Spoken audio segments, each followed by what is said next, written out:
I'm so delighted today to be joined by someone who has had a lifetime of commitment to explain issues that are tough to understand and help us all move forward.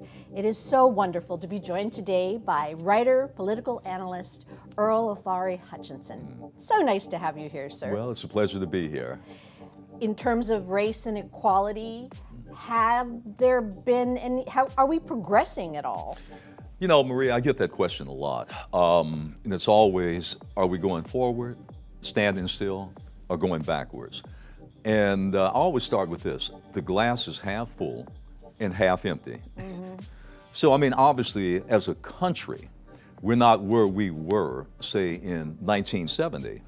I mean, obviously, we don't have legal segregation anymore. Obviously, we don't have, the Jim Crow and all those barriers then. And the good thing is we've seen so much progress in terms of economic uplift from so many that have been dispossessed over time, particularly African Americans, Hispanics, and other people of color. I mean, that's the half full part, but then we got to be realistic. There is a half empty part too. Certainly the last 3 or 4 years in this country, when we see the rise of white nationalism, white supremacy, when we see the violence, we see the polarization that's there, when we see by every standard more poor people now, all the statistics and surveys have shown, poverty has grown to such a point. We're in LA now. I mean, when you drive down some of the streets, they look like Calcutta.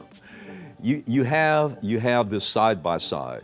You have much progress that's been made, but you have so much in many ways that actually has taken a step backward. You have been a strong voice in Black Lives Matter for a while, but now there is probably a larger awareness for people who had not thought about it. What mistakes should we avoid, and what things should we do to demonstrate that there is an amount of compassion and caring and awareness now that maybe we didn't have before? Recently in LA and many other cities, something, to be honest with you, Maria, I never thought in my life I would see. And I stopped one day. There were about 10,000 people. They were marching. You mentioned Black Lives Matter. Now, I'm looking and I'm thinking, I don't see any African Americans. The overwhelming 95% were young whites. But also, even more importantly, the income. I mean, we're talking about some probably sons and daughters of very well-to-do people. Now, they're all marching under these huge banners, Black Lives Matter. All of them had these T-shirts on, with the fist, Black Lives Matter. And I'm saying, now, if you had told me that a year ago, I'd said, you're nuts. I got a straitjacket to measure you for. It ain't gonna happen. Right.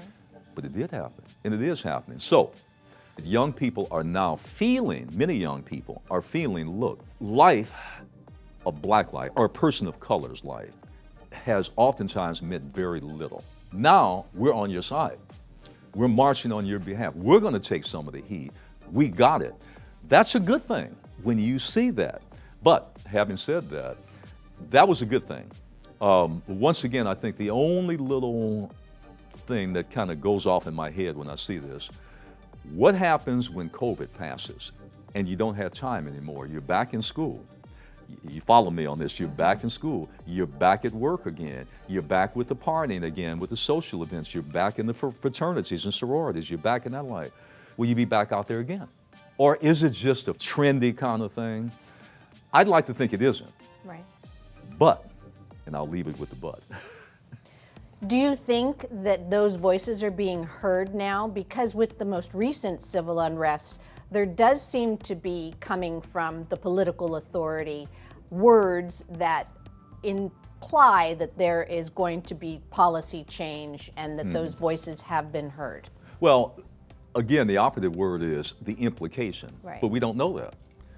There's always a tendency in any society at any time to always slide back to what's normal, the old return to normalcy.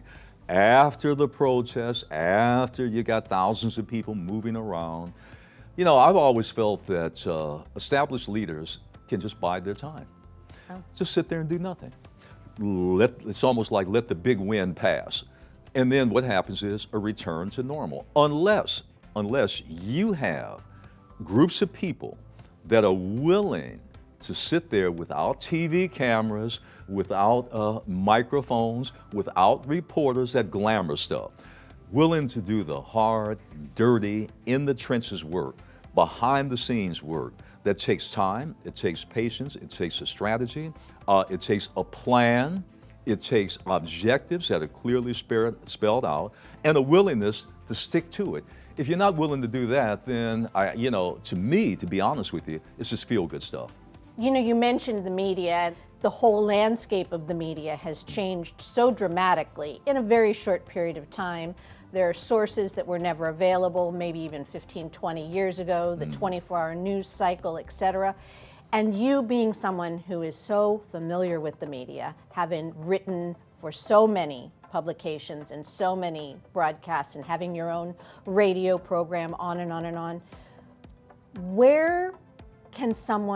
what should people be listening for, and what should people be ignoring when it comes to the truth and when it comes to something that is valuable for them to absorb?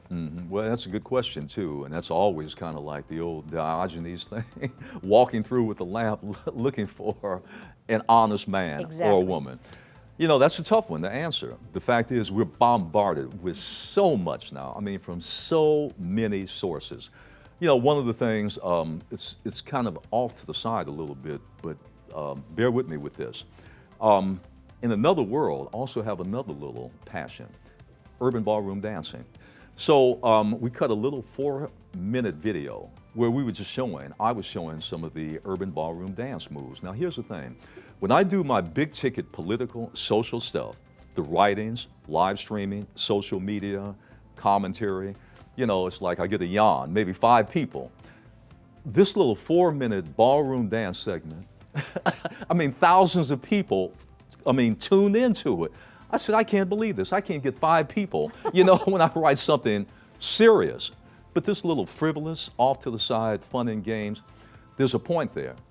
Back to your question, what happens is, I think people are so bombarded with, quote unquote, the political, the social, that 24-hour news cycle that we see. I mean, how much can a person take of this? I need a relief.